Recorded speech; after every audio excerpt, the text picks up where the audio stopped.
Serdecznie zapraszam do odcinka 30 playlisty Jak to działa pod tytułem Czerwona retrospekcja, część 4. W poprzednim odcinku 29 opowiedziałem o mało znanej organizacji z połowy XIX wieku. W tym odcinku powiem parę słów o kolejnych organizacjach komunistycznych. Poprzedniczką omawianej wcześniej Ligi Sprawiedliwych była Liga Banitów. Było to niemieckie rewolucyjne tajne stowarzyszenie założone w Paryżu w 1834 roku przez grupę niemieckich wygnańców. Założycielem ligi był Theodor Schuster, który swoje wizje czerpał z wcześniejszych tajnych stowarzyszeń, takich jak Karbonariusze i Filadelfowie oraz z pism Filippo Buonarrotiego, najbardziej wpływowego rewolucjonisty tamtych czasów. Liga miała strukturę hierarchiczną wywodzącą się od Karbonariuszy Buonarrotiego z prowincjonalnymi obozami podlegającymi rozkazom centralnego ogniska. Liga Banitów była jedną z pierwszych europejskich grup rewolucyjnych, które nalegały na rewolucję społeczną w celu zniesienia barier klasowych i wyeliminowania wyzysku pracowników przez kapitalistów.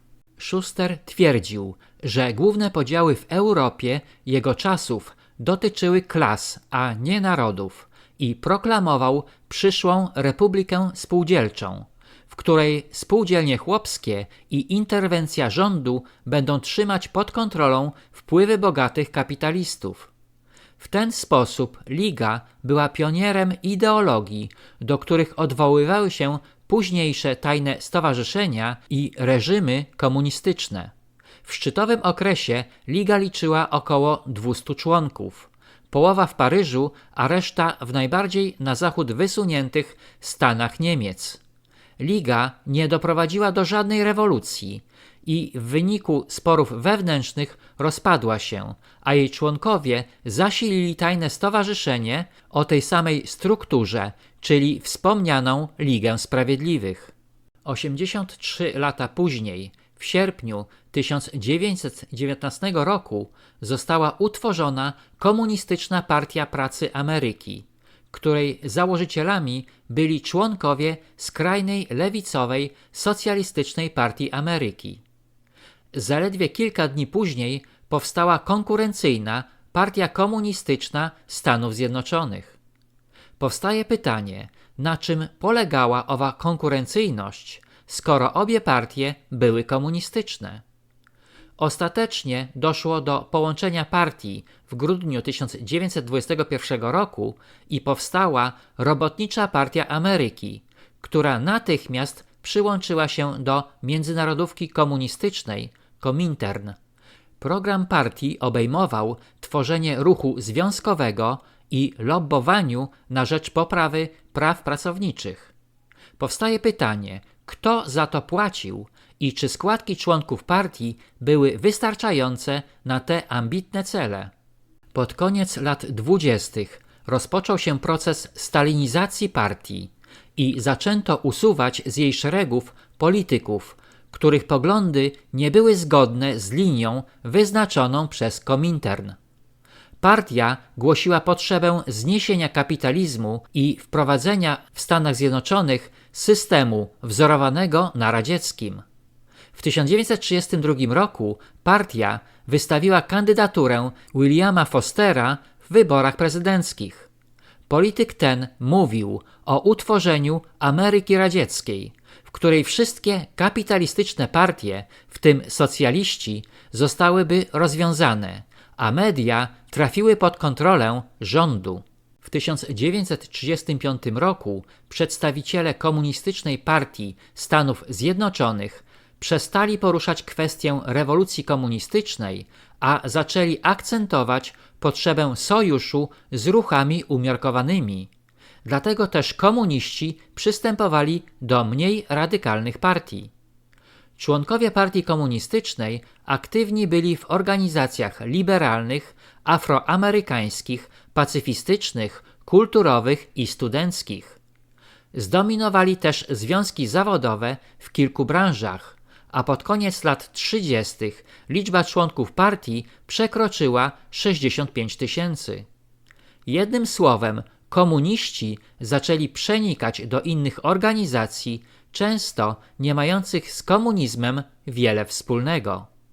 Po ataku Niemiec na Związek Radziecki amerykańska opinia publiczna zaczęła przychylniej patrzeć na komunizm i pod koniec wojny prokomunistyczne związki zawodowe liczyły ponad 1 000 000 członków. W 1944 roku Earl Browder ogłosił, chyba przez pomyłkę, że możliwe jest pokojowe współistnienie komunizmu i kapitalizmu, za co został w 1945 roku odwołany ze stanowiska i później z partii. Jego następcą został William Foster, który prowadził partię w wierności doktrynie stalinizmu. Wkrótce wykryto działalność szpiegowską członków Partii na rzecz Związku Radzieckiego i prezydent Harry Truman podjął działania przeciwko komunistom. W 1948 roku przywódcy partii zostali uwięzieni. No cóż, wizje komunistyczne zarówno Ligi Banitów, jak i w amerykańskiej wersji Komunistycznej Partii Stanów Zjednoczonych praktycznie niczym się nie różniły. Obie organizacje podkreślały walkę klas i poprawę warunków ludu pracującego, czyli proletariatu. W przypadku Ligi Banitów byli to niemieccy wygnańcy, a Ligi Sprawiedliwych rzemieślnicy, głównie krawcy i stolarze.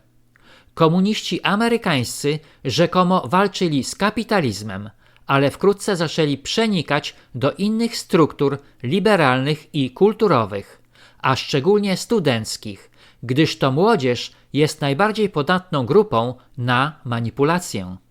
Wszystkie te komunistyczne twory wskazywały na potrzebę tworzenia spółdzielni robotniczych czy związków zawodowych oraz na konieczność interwencji rządu w sprawy obywateli.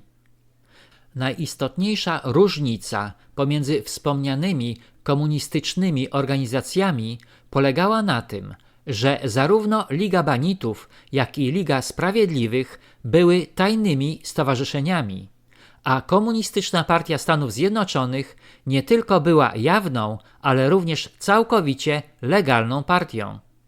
Powstają pytania, czy ideologia głoszona przez komunistów była rzeczywiście ich celem ostatecznym? Kto był sponsorem owych instytucji i komu zależało tak mocno na powodzeniu komunistów, że poświęcił ogromne środki na przeprowadzenie tego planu?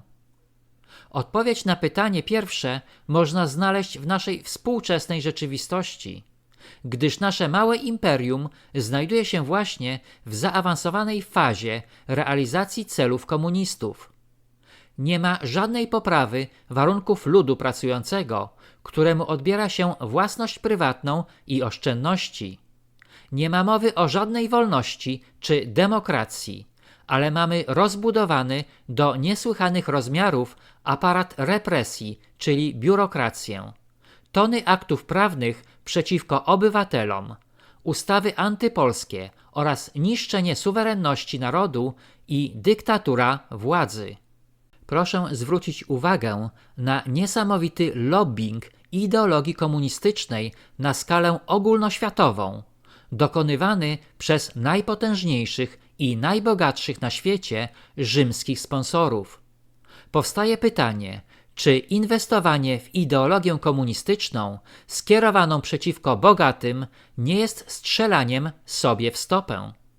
Czy komunizm w wersji międzynarodowych lichwiarzy był i jest nadal faktycznie buntem uciśnionych mas robotniczych przeciwko społecznej niesprawiedliwości?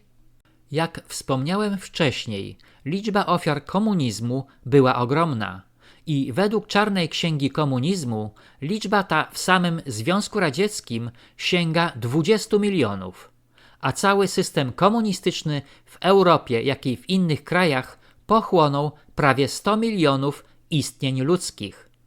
Składały się na to masowe egzekucje, stosowanie odpowiedzialności zbiorowej, więzienia, tortury, głód i rzeź narodów.